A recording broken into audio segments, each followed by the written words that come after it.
بسم اللہ الرحمن الرحیم۔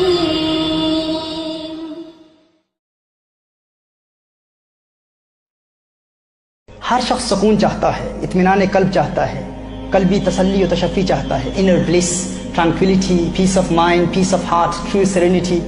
ہر شخص اسی کا متلاشی ہے، اسی کا متمنی ہے۔ اب جس سے بھی سوال کریں گے، آپ کام کرتے ہیں، محنت کرتے ہیں، جد و جہد کرتے ہیں، ہر حوالے سے کوشش کرتے ہیں، کیوں کرتے ہیں؟ تو ہر شخص کا یہی جواب ہوگا کہ میں خوشی چاہتا ہوں۔ ہر شخص خوش رہنا چاہتا ہے، خوشگوار اور خوشحال زندگی گزارنا چاہتا ہے۔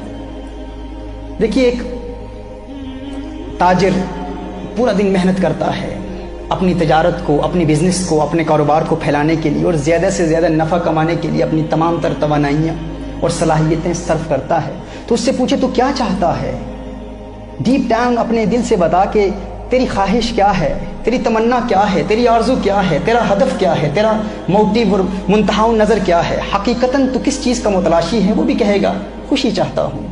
ایک مزدور جو پورا دن صبح سے شام تک پسینے میں شرابور ہو کر محنت و مزدوری کرتا ہے، اس سے بھی پوچھا جائے تو کیا چاہتا ہے؟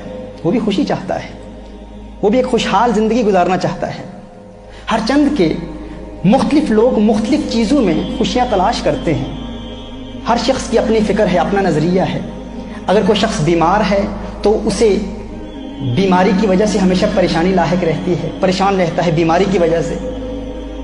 وہ چاہتا ہے کہ بیماری دور ہو جائے، پریشانی دور ہو جائے گی، پریشانی دور ہو جائے گی تو خوشحالی مل جائے گی۔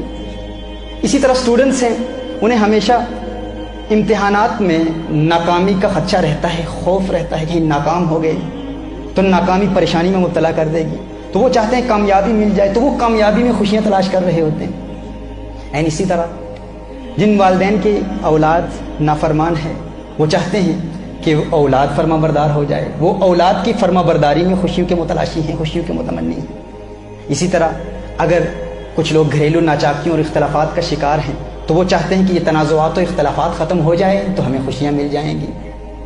اسی طرح کسی کا محبوب اس سے جدا ہو گیا ہے، کوئی پیارا جدا ہو گیا ہے تو وہ اس جدائی کو اپنی خوشیوں کا قاتل سمجھتا ہے، وہ چاہتا ہے کہ جدائی ختم ہو جائے، محبوب مل جائے، پریشانی ختم ہو جائے گی، سکون مل جائے گا، خوشیاں مل جائیں گی۔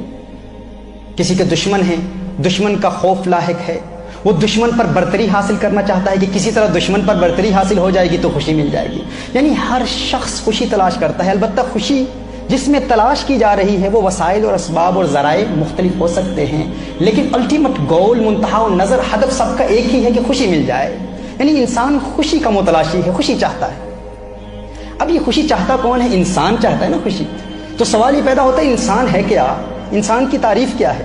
تو یاد رکھیے، انسان دو چیزوں کا مجموعہ ہے، ایک انسان کا جسم ہے اور ایک انسان کی روح ہے۔ اور حقیقی خوشی انسان کو اس وقت ملتی ہے جب انسان اپنے جسم کے تقاضے بھی پورے کر رہا ہوتا ہے اور روح کے تقاضے بھی پورے کر رہا ہوتا ہے۔ اگر آپ چاہتے ہیں نا کہ خوشی مل جائے، خوشی کہاں ملے گی، کیسے ملے گی، تو یہ جاننا ہمارے لیے ضروری ہے کہ خوشی حاصل کون کرے گا؟ خوشی انسان حاصل کرے گا نا۔ تو یہ جاننا بھی ضروری ہے انسان کیا ہے۔ انسان دو چیزوں کا مجموعہ ہے، ایک انسان کا جسم ہے اور ایک انسان کی روح ہے۔ ایک جسم ہے اور ایک انسان کی روح ہے۔ ہمیں جسم کو بھی خوش کرنا ہے اور روح کو بھی خوش کرنا ہے۔ اگر جسم کے تقاضے پورے کریں گے تو جسم خوش ہو جائے گا، روح کے تقاضے پورے کریں گے تو روح کو خوشی ملے گی۔ اب سوال یہ پیدا ہوتا ہے کہ جسم کے تقاضے کیا ہیں، روح کے تقاضے کیا ہیں؟ اللہ عز و جل جسم کے متعلق قرآن کریم میں ارشاد فرماتا ہے نا کہ اللہ عز و جل نے اس جسم کو اس مٹی سے پیدا فرمایا۔ یہ جسم کیسے بنا؟ اللہ فرماتا ہے وَمِنْ آيَاتِهِ أَنْ خَلَقَكُم مِّن تُرَابٍ۔ اللہ عز و جل کی نشانیوں میں سے ایک نشانی یہ ہے کہ اللہ عز و جل نے انسان کو اس مٹی سے پیدا کیا، اس دنیا سے پیدا کیا، اور جو جہاں سے پیدا ہوا، جو جس چیز سے بنا، وہ اسی کی طرف لوٹ کر جانے والا ہے۔ انسان اس دنیا کی مٹی سے معرض وجود میں آیا تو وہ انسان اسی دنیا کی مٹی میں ہی لوٹ کر جائے گا۔ قرآن میں خالق کائنات فرماتا ہے مِنْهَا خَلَقْنَاكُمْ وَفِيهَا نُعِيدُكُمْ، کہ ہم نے اسی سے تمہیں پیدا کیا اور اسی کی جانب تمہیں لوٹائیں گے۔ یعنی جو جہاں سے آیا ہے وہیں لوٹ کر جائے گا۔ اسی طرح اللہ عز و جل نے روح کو بھی پیدا کیا۔ اب سوال یہ پیدا ہوتا ہے یہ روح کہاں سے آئی ہے؟ اللہ فرماتا ہے وَنَفَخْتُ فِيهِ مِنْ رُوحِي، اور جب ہم اپنی جانب سے ایک خاص معزز روح پھونک دیں، یعنی روح کہاں سے آئی ہے؟ اللہ فرماتا ہے یہ اللہ کی جانب سے ہے، روح اللہ کی جانب سے آئی ہے، اور جو اللہ کی جانب سے آئی ہے وہ اللہ کی طرف لوٹ کر جائے گی۔ انا للہ و انا الیہ راجعون، قرآن کریم میں ہے نا، الذین اذا اصابتہم مصیبۃ قالوا انا للہ و انا الیہ راجعون، وہ کیا کہتے ہیں کہ ہم اللہ کے لیے ہیں اور اللہ کی جانب ہی لوٹ کر جانے والے ہیں، یعنی جو جہاں سے آیا ہے وہیں لوٹ کر جائے گا۔ جسم دنیا سے آیا ہے تو جسم اسی دنیا کی مٹی میں لوٹ کر جائے گا، روح اللہ کی جانب سے آئی ہے اور اللہ کی جانب لوٹ کر جائے گی۔ اب دیکھیے، جو جہاں سے آیا ہے وہیں لوٹ کر جائے گا اور اس کی غذا بھی وہیں سے آتی ہے۔ جو جہاں سے آیا ہے وہیں لوٹ کر جائے گا اور جہاں سے آیا ہے اس کی غذا بھی وہیں سے آتی ہے۔ اللہ عز و جل نے انسان کے جسم میں کچھ تقاضے رکھے ہیں، انسان کے جسم کی چند ریکوائرمنٹس ہیں۔ انسان چند چیزیں چاہتا ہے، مثال کے طور پر ہمیں پیاس لگتی ہے، ہم پانی چاہتے ہیں۔ اللہ عز و جل نے انسان کے جسم میں پیاس رکھی ہے۔ اب پیاس کا تقاضا اللہ عز و جل نے انسان کے جسم میں رکھا ہے، جب تک انسان کی پیاس بجھتی نہیں ہے انسان خوش نہیں ہو پاتا، پریشان رہتا ہے۔ انسان کو بھوک لگتی ہے تو پریشان ہوتا ہے، جب انسان کھانا کھا لیتا ہے تو پریشانی دور ہو جاتی ہے۔ ایسا ہے نا کہ جب تک انسان کھانا نہیں کھاتا انسان پریشان رہتا ہے، کھانا کھا لیتا ہے پریشانی دور ہو جاتی ہے۔ ہر چند کی وہ پریشانی عارضی طور پر دور ہوتی ہے، لیکن کھانا انسان کے جسم کے تقاضوں کو پورا کر رہا ہے۔ تو اللہ عز و جل نے انسان کے جسم میں بھی کچھ تقاضے رکھے ہیں اور اللہ عز و جل نے انسان کی روح میں بھی کچھ تقاضے رکھے ہیں۔ جسم کا تقاضا کیا ہے؟ جسم کو بھوک لگتی ہے، جسم کو پیاس لگتی ہے، کھانا بھوک مٹاتا ہے، پانی پیاس بجھاتا ہے، یعنی انسان کے اندر اللہ عز و جل نے انسان کے جسم میں کچھ چیزیں رکھی ہیں، انسان کے جسم کے کچھ تقاضے ہیں۔ جب وہ تقاضے پورے ہوتے ہیں تو عارضی طور پر انسان کو خوشی محسوس ہوتی ہے۔